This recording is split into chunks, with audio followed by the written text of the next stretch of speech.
O homem que foi um campo de batalha. Assim definiu Nietzsche, o filósofo brasileiro Mário Ferreira dos Santos. Mas um homem também que foi um grande campo de batalha, quiçá uma guerra inteira, foi Santo Agostinho, que escreveu o livro As Confissões. Bem, As Confissões é um livro de um gênero sem exemplar semelhante na literatura mundial. Não se trata apenas de uma autobiografia abordando os aspectos externos da vida pública, a vida profissional, mas sim uma espécie de mistura entre um tratado filosófico com um diário pessoal, onde Santo Agostinho começa a debruçar a sua vida e esmiuçar o seu processo de conversão. É um livro riquíssimo, talvez um dos maiores cânones da literatura ocidental, mas hoje eu quero tocar em um ponto especial: o vício. Santo Agostinho, como uma breve introdução, desde a ter infância, desde quando era adolescente, começou a ter cada vez mais vícios em relação ao pecado da carne, isto é, Santo Agostinho era um hedonista, ele amava os prazeres da carne, os prazeres sexuais, e o processo de conversão ao cristianismo, como o próprio Santo Agostinho esmiuça, é um processo de tentar cortar o mal pela raiz, tentar superar os próprios vícios, os próprios prazeres que ele vivia atormentado. Santo Agostinho conta, inclusive, que ficava pensando: eu quero me converter, mas como eu poderei ser feliz se eu me converter e ter de largar os prazeres que eu tanto gosto, aquilo que eu tanto aprecio? E Santo Agostinho, ele tem uma parte muito específica onde ele fala sobre os vícios, que eu acredito que é a raiz de todos eles. Santo Agostinho começa iniciando dizendo: o vício surge a partir de uma vontade pervertida, a partir de uma vontade desviada. Por exemplo, se você quer se livrar um pouco dos seus problemas, se você quer esquecê-los, você pode tomar a bebida como uma fonte de solução. Você pode acreditar que a bebida irá acabar com os problemas ou, pelo menos, atenuar os efeitos que eles exercem em você. Você bebe para anestesiar a própria mediocridade, a própria lama que você está inserido.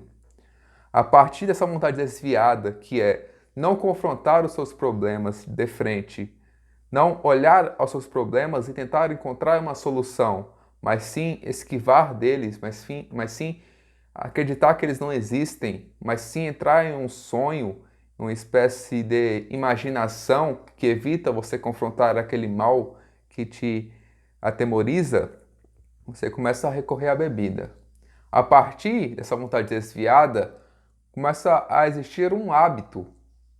Você começa, todas as vezes que encontra uma dificuldade, a sua mulher brigou com você, o seu chefe te xingou, uma pessoa no trânsito acabou fechando o seu carro, você está estressado, chega no final do dia e aproveita para beber. Então acaba se tornando um hábito a bebida para você se livrar das mazelas do dia a dia. E depois que esse vício, essa vontade se torna um hábito, então surge a necessidade. Você começa a recorrer incessantemente à bebida, todos os dias ou todas as vezes em que você está frustrado, então começa a se tornar uma necessidade. Você precisa beber. Você começa a precisar beber para suportar o dia a dia e faz isso de noite, de tarde, de manhã. Então o vício está consumado e você tem os seus braços amarrados. Você se torna escravo dos seus vícios. E como é possível se livrar desses vícios? Bem, o próprio Santo Agostinho traz as respostas. Em primeiro lugar, é necessário saber que a vida é uma batalha. A vida do homem sobre a terra, parafraseando o livro de Jó, é uma batalha de tormentos, de vitórias, mas principalmente de derrotas. Mas a batalha, ela pode ser contra uma pessoa, como por exemplo a batalha contra o Lázaro nas terras de Goiás. Mas ela também é, e principalmente é, uma batalha interna, uma batalha contra você mesmo, contra suas más inclinações. E O caminho para sair do vício é o caminho de vencer a si próprio, vencer as próprias vontades, adquirindo a virtude da continência. A virtude da continência é a virtude da disciplina, é você saber refrear suas paixões, saber controlar os seus desejos, fazer aquilo que tem que ser feito e não aquilo que você quer fazer. E a virtude da continência, como o próprio Santo Agostinho faz crer, não é dada, ela não é de fácil manipulação.